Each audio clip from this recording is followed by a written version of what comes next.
Hola, ¿qué tal hermanos? ¿Cómo están? Sean todos bienvenidos a este espacio que tenemos cada domingo en el Encuentro con Cristo. Y ya estamos hermanos pasando al capítulo 6 y estamos en este día terminando ya este capítulo que realmente es breve, pero que tiene mucha enseñanza y mucha teología para nuestra vida. Mis hermanos, la semana pasada nos quedamos, ¿verdad?, en cómo se debería reorganizar, o mejor dicho, organizar la iglesia. Y dijimos que pese a que a muchos no les gusta porque sienten que se jerarquizan, ¿verdad?, las cosas, ciertamente mis hermanos, la Biblia habla de cargos de la iglesia y no de jerarquías, ¿ok? Porque todos somos iguales delante de Dios. Y los pastores no tenemos un lugar especial delante de Dios, como algunos dicen. O algunos me han dicho, pastor, ore por mí porque usted está más cerca de Dios. No, no, no. Si tú eres creyente, estamos realmente cerca del Señor, ¿ok? Y como les había dicho que fue Martín Lutero el que dijo que desde el ama de casa hasta el obrero, el hombre de negocios y el pastor de una iglesia, todos están a un mismo nivel. Así que si tú eres un ama de casa, haz las cosas de tu casa para la gloria de Dios.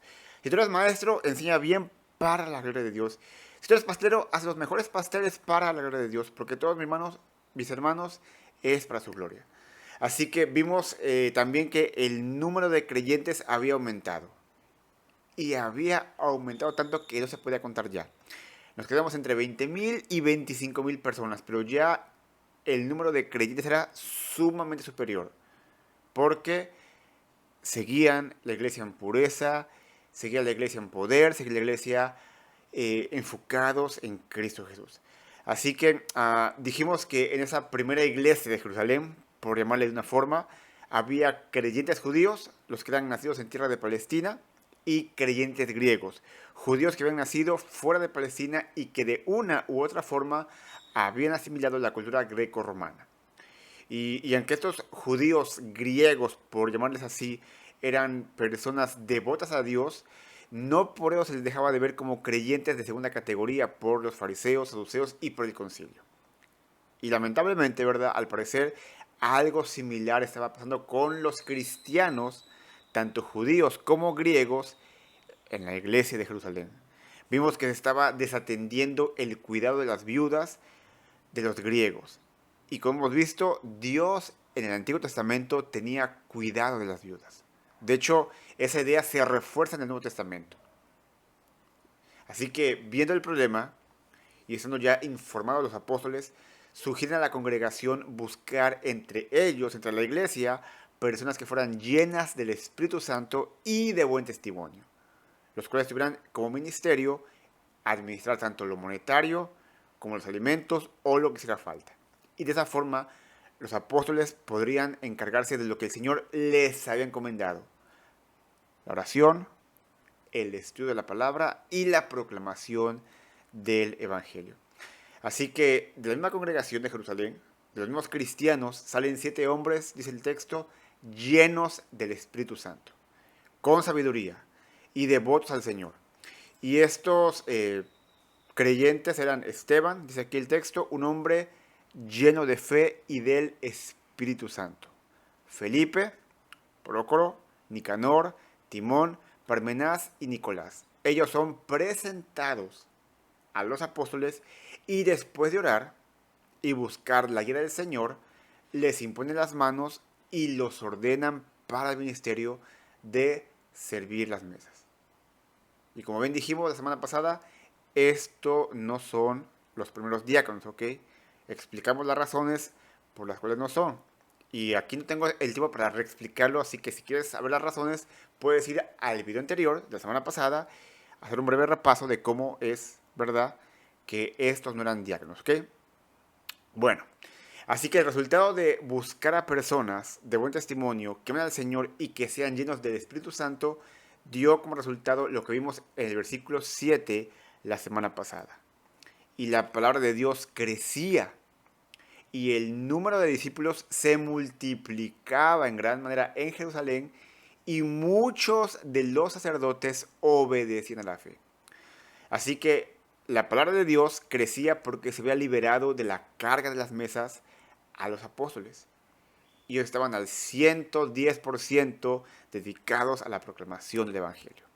Así que fue tal la situación de la organización que la iglesia seguía creciendo. Y sorprendentemente muchos sacerdotes, viendo el testimonio, viendo la gracia de ellos, viendo que realmente el Antiguo Testamento apuntaba a Cristo, a Jesús como el Cristo, ellos llegaron a la fe en Jesús. Y hasta aquí dejamos la semana pasada a la iglesia de Jerusalén. Que si bien, ¿verdad? Como dijimos, podía haber caído en división debido a esa situación tan complicada, ocurre todo lo contrario. Crece en sabiduría y se multiplica. Cuando todos los miembros, los creyentes, hacen el trabajo por amor al cual ha sido designado por el Señor. Y entonces funcionan como un cuerpo y entonces tienden a crecer. Y entonces, mis hermanos, ¿qué pasaría con la iglesia después de esto? Bueno, eso es precisamente lo que el día de hoy vamos a ver en la predicación que he titulado El creyente con el rostro de un ángel. El creyente con el rostro de un ángel. Así que por favor, ora conmigo. Dejemos este tiempo en manos del Señor. Y hermanos, pongamos toda la atención, todo nuestro entendimiento, nuestro corazón, nuestra mente en el estudio. Porque es el tiempo del Señor estudio. ¿Ok? Ora conmigo. Señor Dios y Padre eterno, te damos gracias en este día, en el nombre de Jesús, porque una vez más tenemos la oportunidad de poder escuchar tu palabra, de poder llenarnos de la misma, la cual es medicina para nuestros huesos, es alimento para nuestra alma, Señor. Y es una forma más de poder conocerte a ti como aquel Salvador bendito, amoroso, precioso, que dio su vida por nosotros y que ahora podemos día con día, vez tras vez, oportunidad tras oportunidad, poder crecer en ti y conocerte a ti. Señor, bendice este tiempo, te lo pedimos, Padre Celestial. Usa mi boca, mi conocimiento en ti, pero sobre todo que sea tu palabra exponiéndose a sí misma, Señor, en este estudio. Porque todo, Padre, te lo pedimos en los méritos de Jesús, con acción de gracias. Amén. Muy bien, mis hermanos, pues este pasaje, antes de empezar con el primer punto, este pasaje marca una transición en el libro de Hechos, ¿ok? Y hasta este momento hemos encontrado aquí a Pedro como la figura dominante. Está también Juan, están también los demás apóstoles, pero Pedro aquí es la figura dominante cumpliendo su llamado de llevar el evangelio a los judíos de Jerusalén. Y otra figura de gran importancia está a punto de llegar. El gran apóstol Pablo, quien se presenta al final del capítulo 7 que veremos la próxima semana, y el cual se va a convertir al cristianismo en el capítulo número 9. Así que los capítulos 10 y 11 narran su ministerio a Cornelio, Pedro hablando con Cornelio, y el capítulo 12 describe su segunda liberación de Pedro milagrosamente de la cárcel. Pero mis hermanos, desde el capítulo 13 hasta el final del libro, la narración se enfoca en Pablo. La única aparición que tenemos del 13 en adelante de Pedro es esa ocasión donde hubo un concilio en Jerusalén, capítulo 15. Pero ya no hay más de Pedro después del 13 en adelante, ¿ok? Así que cerrando la brecha entre estos dos gigantes, Pedro y Pablo, porque eran gigantes que amaban a Dios y hicieron grandes cosas, en esa brecha está Esteban. Pedro vemos que ministraba a los judíos y Pablo a los gentiles. Así que el breve ministerio, mis hermanos, de Esteban fue principalmente a judíos de tierras gentiles. Pedro ministraba en Jerusalén, Pablo en todo el imperio romano. Y el ministerio de Esteban fue lo que al final obligaría a la iglesia a salir de Jerusalén hacia el resto del mundo. Pero eso lo veremos en el capítulo 8, que estoy haciendo aquí para que veamos la brecha y podamos ver cómo es esa transición. Así que, mis hermanos, Esteban en muchas maneras fue como el precursor de Pablo, porque Esteban se enfrentó con valentía a los judíos de la sinagoga en Jerusalén. Y tal vez llegó a debatir con ellos en las sinagogas. Y vemos que cuando entraba Pablo a ministrar a la ciudad, ¿qué es lo que hacía Pablo? Bueno, pues él ministraba, él compartía, él proclamaba el evangelio en las sinagogas. Y al igual que Pablo, Esteban encontró feroz oposición, incluso hasta el punto de persecución física. Y mis hermanos, verdaderamente el cargo de Esteban, por así decirlo, recayó en aquel ciudadano romano, pero judío, que era Saulo de Tarso, el apóstol Pablo. Y es muy posible que la primera exposición de Pablo al Evangelio viniera a través de Esteban. Y seguramente su muerte, la muerte de Esteban, dejó una impresión imborrable, una marca permanente en la vida de Pablo. Así que, por lo tanto, mis hermanos, digo todo esto porque Esteban fue un personaje clave en la historia inicial de la iglesia. Pero aparte de su papel histórico, fue un hombre importante por su carácter. Un carácter valiente, un carácter firme, un carácter que amaba al Señor. Así que Esteban fue prueba de que el efecto de la vida y el ministerio de un hombre no necesariamente tienen que ver con la extensión. ¿Qué quiero decir con esto? Que aunque su ministerio fue breve, fue esencial al plan de Dios para la evangelización del mundo. Esteban mostró que los esfuerzos de una persona valiente, aunque tenga corta duración de vida, pueden tener efectos a largo alcance.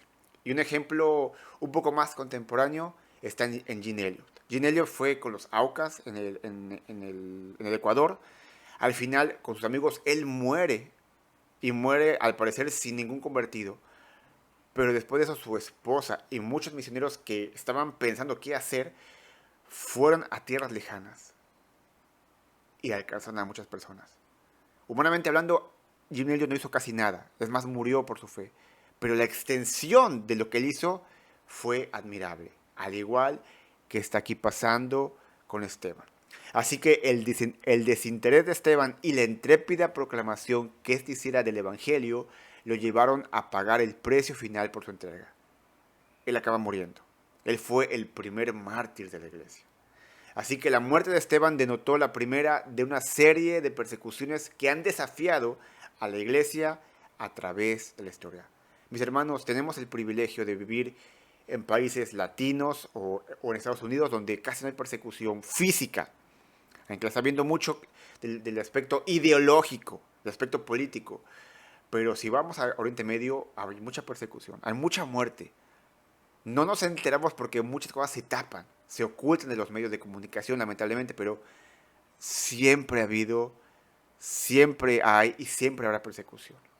Eso es lo que cada creyente tiene que entender. Y mis hermanos, cuando Esteban murió, vemos que la iglesia se lamentó grandemente. Porque Esteban era un predicador vital y era amado profundamente. Pero Esteban no murió hasta cumplir la misión que Dios le había trazado. Mis hermanos, ningún creyente muere antes, como luego decimos, ay, se fue antes. No, no. Dios es soberano. Dios sabe el momento y la causa y la situación que un creyente tiene que pasar para morir. ¿Ok?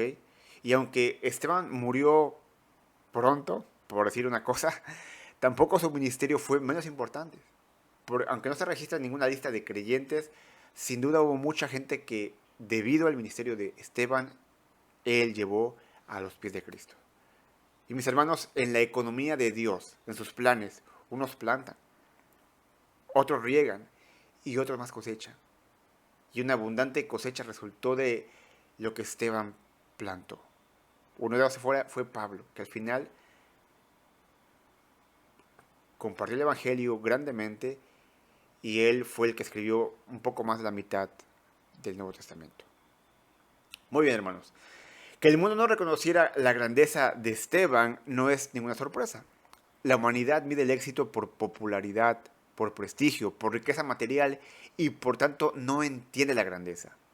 Después de todo, y ciertamente, hermanos, a Jesús, nuestro Señor, lo mataron. A Pablo lo decapitaron. A Pedro lo colgaron boca abajo en una cruz y persiguieron a la iglesia. Y aunque el pueblo juzgó a Esteban como blasfemo y lo mató, ciertamente, mis hermanos, Esteban fue uno de los hombres más nobles y poderosos que la iglesia ha tenido. Y ahora sí, hermanos, vamos a Hechos capítulo 6, versículo 8 al 15, porque presenta 3 evidencias más de la nobleza espiritual de Esteban que cualquier cristiano nacido de nuevo debería de tener. Así que por favor vamos al primer punto de este estudio. versículo número 8, donde encontramos su carácter. El carácter de Esteban. ¿Cuál era su carácter de Esteban? Versículo 8, leemos por favor.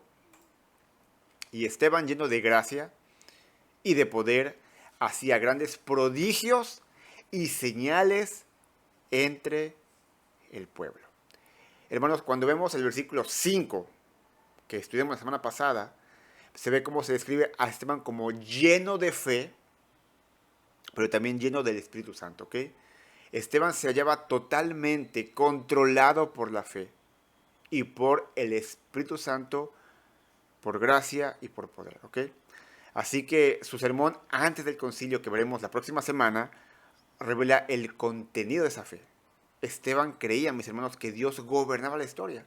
Las cosas no pasan por casualidad, Dios lo gobierna. Y así es lo que creemos nosotros. Esteban estaba seguro del control soberano de Dios en su vida y en la historia. Así que mientras tú y yo vayamos estudiando esta pequeña biografía de Esteban, podremos ver que él pudo decir como Pablo dijo alguna vez: si vivimos, para el Señor vivimos. Y si morimos, para el Señor morimos. Así pues, sea que vivamos o que muramos, del Señor somos. Mis hermanos, Esteban vio a Jesús como aquel Mesías prometido. Él era su Salvador. Esteban creyó que Jesús había resucitado y que fue exaltado a la diestra de Dios el Padre. Así que la confianza de Esteban en que Jesús lo cuidaba por completo le permitió enfrentar la muerte con calma. Por último, Esteban creía en el Espíritu Santo. Les digo todo esto, mis hermanos, porque lamentablemente hoy en día a muchos cristianos no se les puede describir como llenos de fe. Al contrario, a los primeros cristianos, al contrario, a las primeras dificultades dudan de su fe. Y aunque muchos creyentes ahora dicen que confían en Dios, que confían en su destino eterno, les es difícil confiar en Él al estar rodeados por las preocupaciones de sus vidas cotidianas. Vuelvo a repetir. Muchos creen, yo creo en Dios, creo en Jesús, yo sé si me muero voy al cielo, pero cuando en esta vida tienes problemas, dudas de la fe, dudas del Señor. Pero ¿sabes algo? Esteban no era así. Esteban confiaba por completo en Dios y se concentraba en hacer lo que Dios quería que hiciera: proclamar el Evangelio, vivir en fe. Y Esteban con alegría dejaba las consecuencias, fueran buenas o malas, en manos de Dios. Así que, hermanos, Esteban no solo estaba lleno de fe, sino también del Espíritu Santo. Y ese, mis hermanos, es el privilegio de cada creyente. Mis hermanos, estar lleno de fe es confiar en Dios. Estar lleno del Espíritu es obedecer totalmente a su voluntad. Si tú tienes fe en Cristo, tú confías en Dios, que Él te va a proveer lo que tú necesitas. Si tú estás lleno del Espíritu, tú vas a obedecer su voluntad. ¿Cuál es su voluntad del Señor? Primeramente que le ames. Primeramente que compartas el Evangelio. Que hay en ti bondad, amor, gozo, paz. Y todo lo demás viene como consecuencia de. Así que Esteban creía en Dios y se sometió a la dirección del que puede fortalecer su alma y su espíritu, el Espíritu Santo. Así que, hermanos, esas dos realidades personifican la vida cristiana en poder, en fortaleza. Pero hay una tercera realidad espiritual que fluye de la confianza a Dios y la obediencia a Cristo, y que caracterizó a la vida de Esteban. ¿Sabes cuál fue? Confianza, obediencia y ahora mismo gracia. Puesto que Esteban confiaba en Dios y andaba lleno del Espíritu Santo, se le concedió la gracia para enfrentar persecución e inclusive la muerte. Mis hermanos, a Esteban no lo controlaron ni el odio, ni el rencor, ni la amargura, sino la confianza y la sumisión. ¿Cuánto necesitamos entender, aprender y vivir como Esteban vivió? Sin amargura, sin remordimiento, sin temor, sino en confianza y sumisión. Hermanos, Esteban pudo tener misericordia a un punto, o a tal punto que ya para morir, y debido a su confianza por Dios y a su conformidad con su propósito, dijo, Padre, no les tomes en cuenta este pecado. Es una vida llena del Señor. Y yo creo que por ese tipo de características, de carácter que Esteban tenía, fue elegido, lo vimos la semana pasada, para servir las mesas. Porque seguramente Esteban fue compasivo con las viudas, fue compasivo con los pobres, estaba con ellos, porque como vamos a ver más adelante, aún con sus verdugos, él fue compasivo. Y como ya dijimos, pidiendo, Señor, no les tomes en cuenta ese pecado. Así que mis hermanos, la única forma en que un creyente puede vivir como Esteban es muriendo a su naturaleza pecaminosa. Quienes se ocupan en ir tras sus propios intereses, quiere un coche, quiere una casa, voy a trabajar un montón, está bien que trabajes, está bien que quieras tener una casa, no está mal, pero si son tus únicos intereses, es tu única preocupación, tendrás poco tiempo y nulo interés para abandonarte a ti mismo y experimentar la gracia que Esteban experimentó.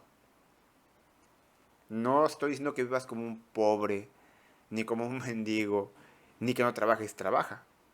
Porque el que no trabaja, que no coma, dice la palabra. Pero que tu interés principal, primordial, fundamental sea vivir para la gloria de Cristo. Y finalmente, hermanos, Esteban estuvo lleno de poder. Ese fue el resultado directo de estar lleno del Espíritu. Dice el texto que él hacía grandes prodigios y señales entre el pueblo. Así que mis hermanos, aparte de los 12 apóstoles, únicamente Esteban, únicamente Felipe y únicamente Bernabé realizaron milagros. Así que esto revela mucho de su carácter. Esto revela mucho de su devoción y de su total entrega delante del Señor. Y es interesante porque cuando leemos los versículos 5 y 8 a la par, 5 y 8 léelos, indican tanto el lado divino como el humano en cuanto al carácter cristiano. ¿Qué quiero decir aquí? Que un hombre lleno de fe hacia Dios y sometido al control del Espíritu Santo tendrá misericordia hacia otros y manifestará gran poder espiritual. Si yo soy lleno del Señor, Él guía mi vida, Él me llena de su espíritu, como consecuencia a mi lado humano, o sea, en el lado humano, yo voy a ser misericordioso, voy a ser obediente, voy a ser con amor a los demás. Y mis hermanos, que un hombre justo haga obras justas es algo que va junto con pegado. Si eres justo, va a hacer obras justas. Si no lo estás haciendo, por extensión, tus obras van a ser malas. Y mira, Pablo enseña reiteradamente que todo el gozo y el favor cristiano, todo poder y servicio compasivo, fluyen de dos cosas: fe al Señor y obediencia a su palabra. ¿Ok?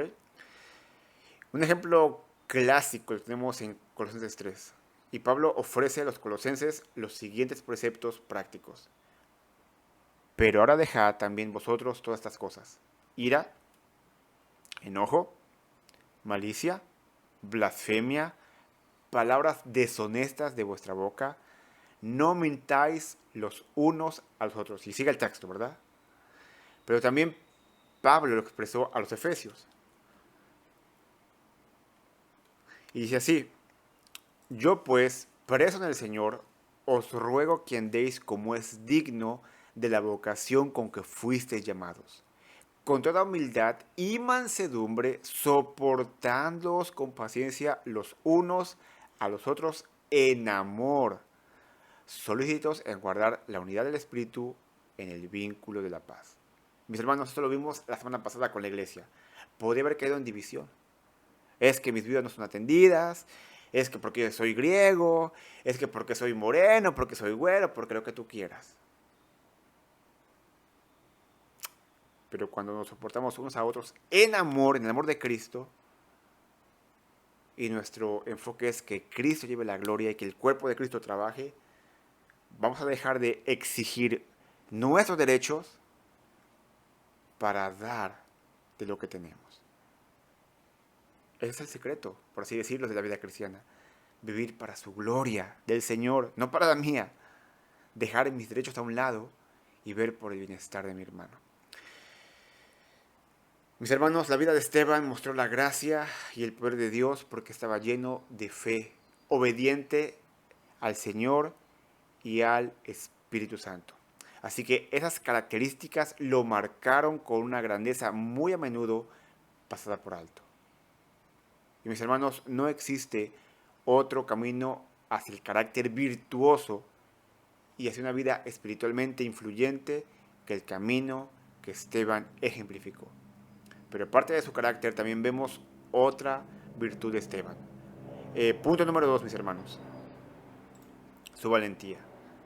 Tiene un carácter noble, tiene un carácter puro, tiene un carácter poderoso, un carácter firme, amoroso, lleno del Señor, obediente.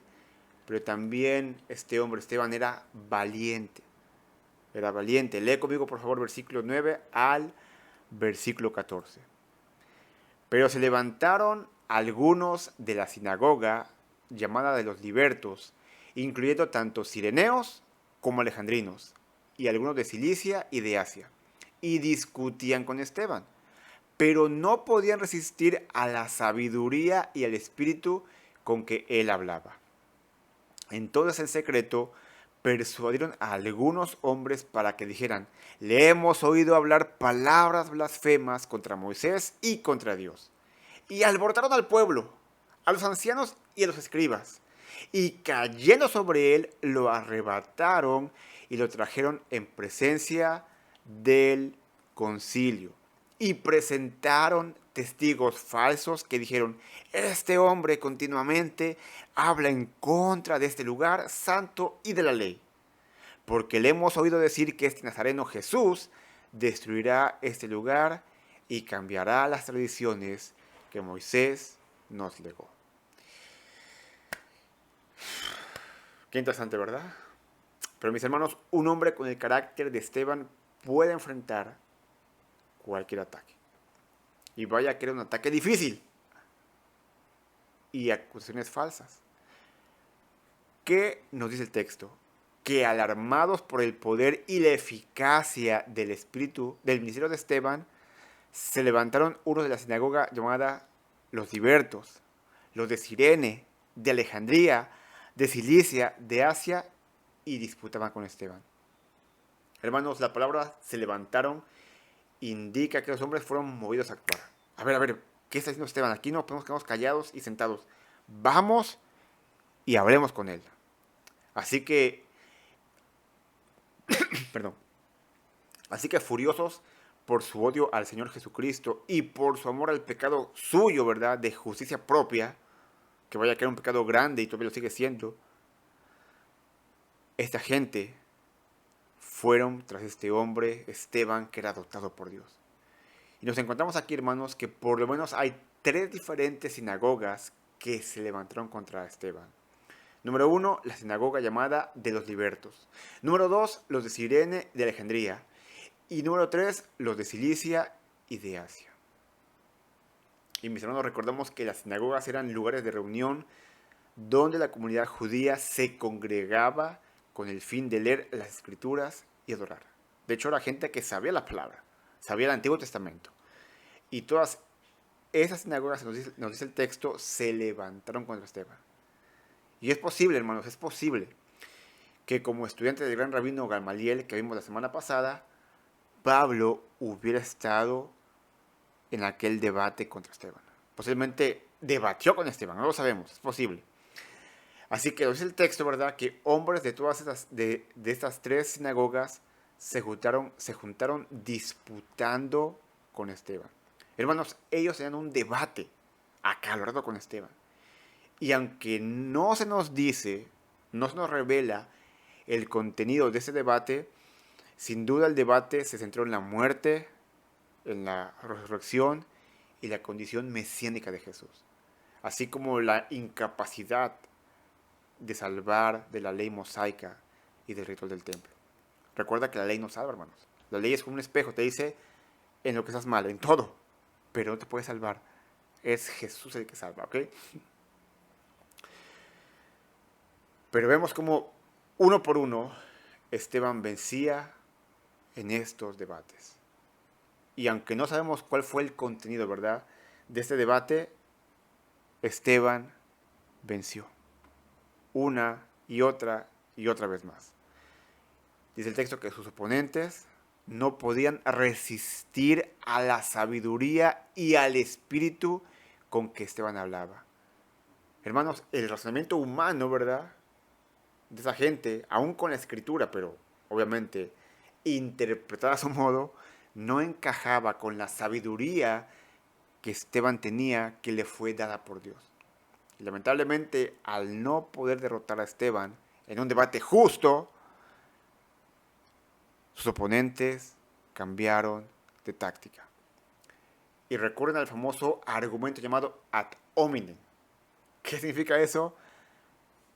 Argumento en contra del hombre. Bueno, como yo no puedo debatir contigo, ¿verdad?, tus ideas, pues yo debato contra ti, porque eres feo, porque eres gordo, porque eres flaco, porque eres alto. Digo, es una ridiculez, hermanos, pero es que así es. Y así es igual ahorita, como la gente con la ideología que tiene, tú le debates con la Biblia y como no pueden contigo, usted es un homofóbico, usted es un transfóbico, usted es un intolerante, es usted, porque no pueden contra la ciencia misma, que no vale a eso, y contra la vida misma. ¿Ok? Bueno, así que lamentablemente eso pasa con Esteban. Y nos sigue diciendo el texto. Entonces sobornaron, wow, a unos para que dijesen que le habían oído hablar palabras blasfemas contra Moisés y contra Dios. Fíjate qué torcido, mis hermanos, qué tramposo, qué marrullero, qué cuatrero hacer esto. Sobornan a la gente, le pagan y preparan falsos testigos para acusar a Esteban. La misma táctica rastrera y sucia que habían usado en el juicio a Jesús. Y bueno, si funcionó con Jesús, pues ¿por qué no con Esteban, verdad? Hermanos, incluso las acusaciones falsas de blasfemia fueron iguales que contra las que se hicieron con Jesús. Y dice aquí que los testigos falsos acusaron a Esteban de hablar palabras blasfemas contra Moisés y contra Dios. Fíjate que no es contra Dios y Moisés es contra Moisés y Dios. Tal era el celo que manifestaban por la ley que primeramente mencionan a Moisés y después a Dios. Porque su enfoque era la ley, lo que ellos tenían, no era Dios. Y aquí se puede ver claramente. Mis hermanos, blasfemia es hablar mal de algo que Dios considera como sagrado, como es su ley, como es su persona misma, como era en su momento el templo. Era un delito muy grave, incluso estaba penado con la muerte. Hermanos, que sus oponentes acusaron a Esteban de blasfemar contra Moisés sugiere que él estaba negando la capacidad de la ley para salvar. Porque, te lo hemos dicho, la ley no te salva. Tú no te salvas por guardar los 10 mandamientos. No puedes guardarlos. Te salva Jesús, te salva su gracia. Y uno, sinceramente, intenta cumplir los mandamientos. No para ser salvo, sino para manifestar que el Señor está con nosotros, ¿ok? Pero el único que te puede salvar es Cristo, porque Él cumplió los 10 mandamientos a plenitud. Muy bien, entonces acusan a Esteban de blasfemar de Dios al hablar contra el templo, donde moraba la presencia de Dios. Y mis hermanos, tal acusación sin duda refleja también la presencia que Esteban hiciera de Cristo como la encarnación de Dios. Cristo es Dios mismo. La presencia está en Cristo mismo y en cada creyente. Y puesto que esta gente, ¿verdad?, eran fanáticamente celosos de Moisés y de Dios, las falsas acusaciones fácilmente alborotaron al pueblo. O sea, ¿tú has visto una turba? Yo creo que sí, muchas veces. Una turba es horrible. Gente alborotada, gente caliente de porque algo le contradices, hacen y deshacen a más no poder. Así que es una turba caliente con los ancianos, con los escribas. Pobre Esteban, la verdad. O sea, era algo bien, bien complicado. Hermanos, nos sigue diciendo el texto que llegaron y arremetiendo, arrebataron a Esteban y le trajeron al concilio. Hermano, arrebatar en el griego significa apoderarse con violencia. No es que, Esteban, por favor, ven conmigo, vamos a ir a un lugar. No, lo agarraron, tal vez lo jalonearon, le pegaron y se lo llevaron, hermanos. Y es muy interesante porque, ¿te acuerdas qué fue lo que pasó unos días, tal vez, semanas antes? Llevaron a los apóstoles al concilio sin violencia porque tenían temor al pueblo. Ese mismo pueblo que tenía a los cristianos en grande estima, aunque no estaban a favor del cristianismo, ahora al escuchar palabras falsas de que este está en contra de Moisés y contra la ley, llenos de celo, llenos de ira, arrebatan el pueblo y los ancianos a ese Esteban. Hermanos, ve cómo la multitud, la gente es muy voluble, muy voluble. Así como amaban a Jesús, se volvieron contra Jesús. Así como amaban a los cristianos, o por lo menos los toleraban, ahora se van contra Esteban. Y mis hermanos, lamentablemente hay una línea delgada, súper delgadita, entre oír el Evangelio y odiar el Evangelio. La línea de la apostasía, quienes la atraviesan a menudo se vuelven violentos. Podría darte muchos ejemplos, pero yo creo que no es el caso. Tú los conoces. Mucha gente que escuchó el Evangelio, está bien, y después odió el Evangelio y se volvieron sumamente violentos. Así que arrebatan a Esteban y al comenzar el juicio dice que pusieron testigos falsos. Fueron tales falsas acusaciones las que citaron la captura de Esteban.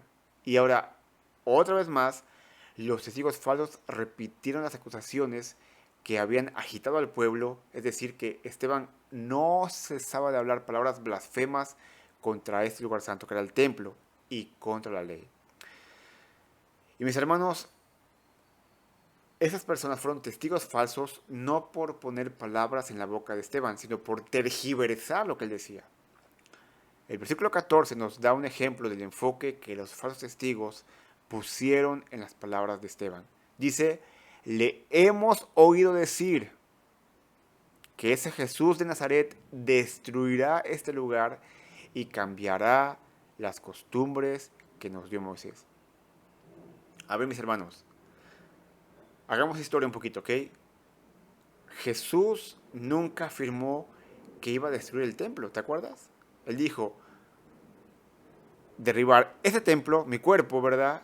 Y en 3 días lo levantaré. O sea, ustedes derríbenlo, no yo. Esas fueron sus palabras. Juan 2:21 nos dice que Jesús hablaba del templo de su cuerpo. Y ya que esa falsa acusación había triunfado, ¿verdad? En su momento para que a Jesús lo condenaran, como ya dije, pues ¿qué más? Pues, ocupémonos contra Esteban. Y hermanos, es así el día de hoy. ¿Cuántas cosas nos acusan de pecadofóbicos, de homofóbicos, de transfóbicos? Es la misma cantaleta de siempre. No se sabe en otra, de retrógradas, ¿verdad? Cuando la misma biología, cuando la misma ciencia está en contra de eso. Ni siquiera digo la Biblia, que obviamente está en contra de eso, pero la misma biología, el mismo sentido común nos habla de la inutilidad, de la falsedad de sus argumentos. Pero bueno, otra acusación calculada para enfurecer al pueblo fue que Esteban enseñaba que Jesús cambiaría las costumbres que Moisés les había dado. Bueno, mis hermanos, recordamos que Esteban, al igual que los apóstoles, había proclamado a Jesús como el cumplimiento de todo lo que tipificaba el Antiguo Testamento, el Antiguo Pacto. El Nuevo Pacto, que está profetizado en Jeremías 31, que es el de gracia, ¿verdad? Había sustituido al antiguo. La ley moral, los 10 mandamientos no han cambiado, hermanos. Están vigentes, ¿ok? Pero la ley ceremonial ha sido eliminada. Porque la ley ceremonial apuntaba a Cristo. ¿Qué era la ley ceremonial? Pues los ritos, la liturgia. Ir a sacrificar un corderito de un año, la Pascua, todo lo demás. ¿Por qué ahora no está disponible, no está vigente? Pues porque Cristo ya murió en la cruz. Porque Cristo es ese cordero que murió por nuestros pecados. No tenemos que ir a hacer ningún sacrificio, sino que creer en Jesús, arrepentirnos y vivir en Él. ¿Ok? La realidad, Cristo había reemplazado al ritual, la liturgia, los sacrificios, etc. ¿Ok? Así que Esteban mostrará en su sermón, que veremos la próxima semana, que él tenía gran respeto por Moisés y por la ley. Sin embargo, hermanos, la elección de palabras de parte de sus adversarios lo convertía en un revolucionario que intentaba, según ellos, derrocar el poder divino ya establecido. Así que convirtieron la positiva proclamación de Esteban en un ataque negativo. Sin embargo, hermanos, el valor de Esteban brilla en toda la prueba. Él fue valiente, tenía, no sé, 50, 100 personas alrededor condenándole, juzgándole, y él no retrocedió ni un centímetro.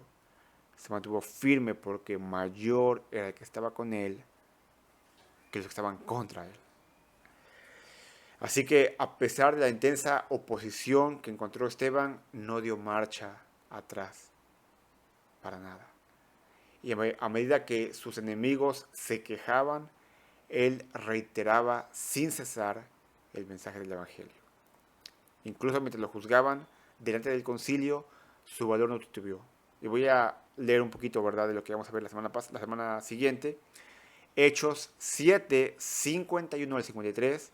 Vemos cómo Esteban reprende valientemente y duramente a esta gente con las siguientes palabras: duros de cerviz e incircuncisos de corazón y de oídos, vosotros resistís siempre al Espíritu Santo, como vuestros padres, así también ustedes. ¿A cuál de los profetas no persiguieron vuestros padres y mataron a los que anunciaron de antemano la venida del justo, Jesús, de quien vosotros habéis sido entregadores y matadores? Vosotros que recibisteis la ley por disposición de ángeles y no la guardasteis. Hermanos, son palabras fuertísimas. ¿Qué significaba? Que eran incircuncisos de corazón, que lo tenían de piedra, de oídos, que no escuchaban nada. Resistían al Espíritu Santo cuando Jesús les compartió el Evangelio. Tú no eres el Cristo. Resistieron al Espíritu Santo de Dios. Una vez, 2 veces, 3 veces. Mataron a Jesús. Él resucitó. Ahora están los apóstoles. Esteban.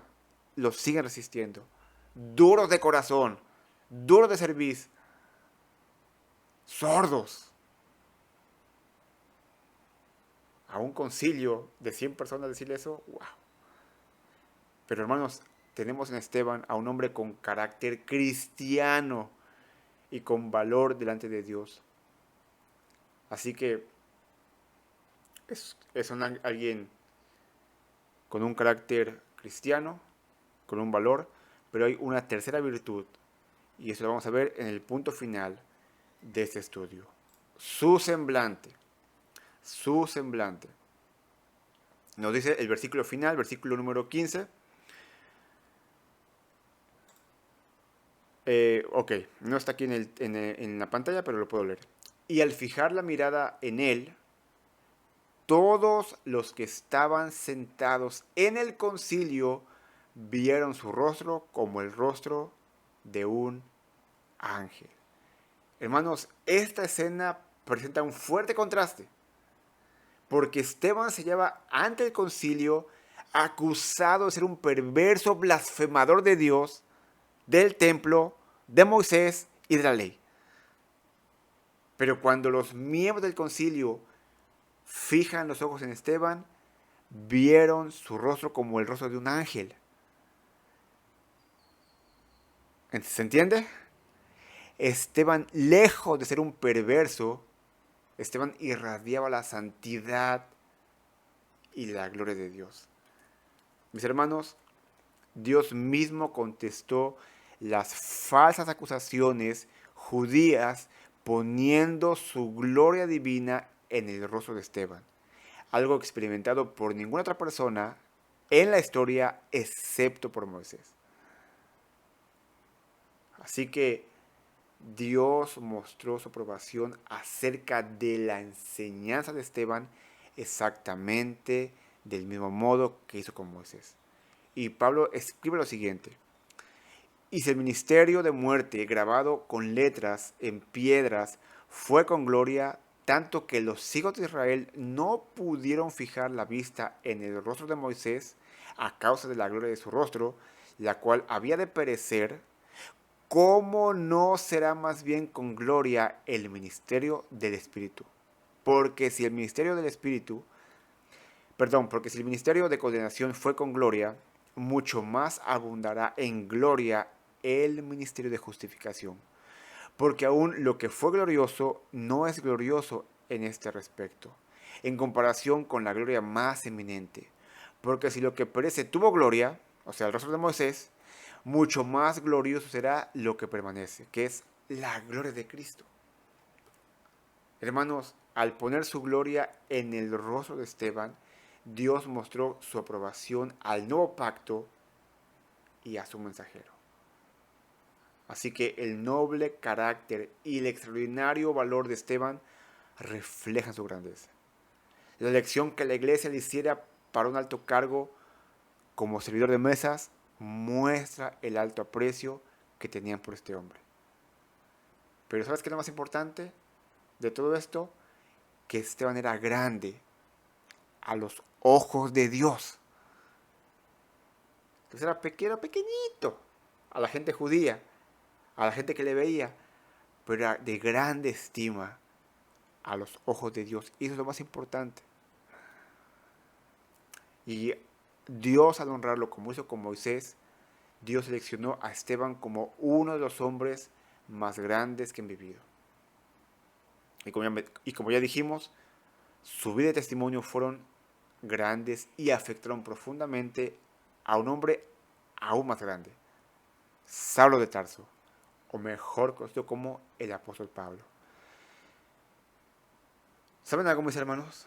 Todo creyente, tú y yo, deberemos andar y recordar a Esteban e imitar sus cualidades de vida, que lo convirtió en ese hombre con un rostro de ángel. Y mis hermanos, todo creyente verdadero que ama a Dios y que es guiado por su Santo Espíritu, debe ser como aquel cristiano que nos dice el apóstol Juan en su primera carta. El que dice que permanece en él debe andar como él anduvo. Si tú eres crees de Cristo, anda como él. ¿Cómo? En fe, lleno del Espíritu, amando a Dios, siguiendo su palabra. Que no te afanen las cosas de la vida, que tu afán sea Jesús en tu vida. Y ese afán puede verlo tu familia, tus hijos, tu esposa, tu familia extendida, tus vecinos. Que tú en todo lo que hagas des la gloria del Señor. Ora conmigo esta mañana, mi hermano, mi hermana. Señor Dios y amado Padre Celestial, Padre, qué grande es tu palabra, en verdad. Qué pequeños somos nosotros cuando la leemos y nos damos cuenta de lo insignificante que podemos ser, la necesidad tan grande que tenemos de ti, Señor, la gracia que tú le das a tus hijos que están total y completamente entregados a ti, Señor. Padre, en esta mañana te pedimos que, aunque ciertamente la vida es tan complicada, tan difícil, tan llena de retos, tan económicamente pobre, Señor, aún a pesar de eso, que nuestro enfoque, Señor Jesús, sea que tú seas exaltado, que tú seas glorificado, que seamos más semejantes a ti, que nuestra obediencia a ti sea el resultado de esa llenura del Espíritu, de esa fe en ti, Señor. Padre, te damos gracias porque tú siempre, siempre, siempre provees para tus hijos, Señor. Pero la provisión más grande que tenemos es tu misma presencia en nuestras vidas. Padre, te rogamos que tú sigas transformando nuestro corazón a tu imagen, a tu semejanza, y que todo lo que hagamos sea para ti, Señor. Porque todo, Padre, te lo pedimos esta mañana, en los méritos de Jesús, con acción de gracias. Amén. Pues bien, mis hermanos, estamos en esta mañana despedidos. Que el Señor les bendiga. Voy a comenzar en mi casa afuera este 1 de julio. Quiero comenzar un estudio bíblico con la gente en la que vivo. Hermanos, oren por favor por nosotros. Oren por mí para que el Señor me dé discernimiento, sabiduría. Y sobre todo que la gente escuche la palabra y pueda llegar. Así que hermanos, pues si el Señor permite, nos vemos la próxima semana. Dios bendiga. Feliz domingo.